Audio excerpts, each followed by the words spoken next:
ഈ ചൂടത്ത് നമ്മുടെ കുട്ടിപ്പട്ടാളത്തെയും കൊണ്ട് കോട്ടയം പട്ടണം കറങ്ങി തിരിച്ചു വരുന്ന വഴിയിൽ മധുരമുള്ള നല്ല നാരങ്ങ വെള്ളം കുടിക്കാൻ കലശലായ ദാഹം.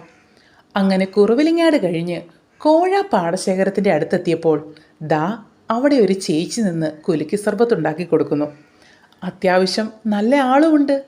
പിന്നെ ഒന്നും നോക്കിയില്ല, വണ്ടി നേരെ സൈഡാക്കി ചേച്ചിയുടെ അടുത്തോട്ട് ചെന്നു. കുറേ ഫ്ലേവേഴ്സ് അങ്ങനെ നിരത്തി വെച്ചിട്ടുണ്ട്. അതിൽ എനിക്ക് പരിചയമുള്ളതും പിന്നെ വലിയ തെറ്റില്ലാത്തതുമായ പൈനാപ്പിളും മാംഗോയും ലിച്ചിയും ഒക്കെ പറഞ്ഞു. കൂടെ ഒറ്റ കാര്യവും, എൻ്റെ ചേച്ചി കസ്കസിൻ്റെ കാര്യത്തിൽ യാതൊരു കോംപ്രമൈസും വേണ്ട, അത്യാവശ്യം നല്ല രീതിയിൽ തട്ടിക്കോ എന്ന്.